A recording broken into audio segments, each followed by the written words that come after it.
अकोला जिल्ह्यात एक धक्कादायक घटना घडली आहे। आपल्या मुलानं अनुसूचित जमातीतील मुलीवर प्रेम करण्याच्या कारणावरून वडिलांनी पोटच्या मुलाला संपवल्याची घटना घडली।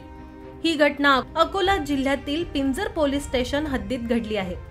संदीप नागोराव गावंडे वय वर्ष 26 असं मृत तरुणाचं नाव आहे, तर नागोराव कर्णाजी गावंडे असं आरोपी वडिलांचं नाव आहे। मुलाची हत्या केल्यानंतर वडील आणि मारेकरी भाऊ हे सर्व बाहेरगावी निघून गेले आणि शुक्रवारी दुपारी घरी परतले।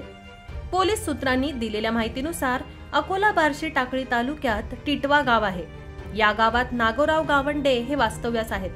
त्यांना 2 मुलं असून त्यातील एकाचं नाव संदीप आहे। मृत संदीप हा पुण्यातील एका कंपनीत कामाला होता।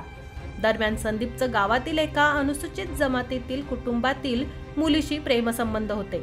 त्यांनी प्रेमाच्या आणाभाका घेत लग्न करण्याचा निर्णय घेतला, परंतु हे प्रेम संदीपचे वडील नागोराव यांना मान्य नव्हतं। याच्यावरून अनेकदा त्यांच्या घरात वाद व्हायचा, त्यामुळे दोघांनी पळून जाऊन लग्न करण्याचं ठरवलं। ही गोष्ट संदीपच्या वडिलांना समजली आणि त्यांनी कायम यावर तोडगा काढण्याचा निर्णय घेतला।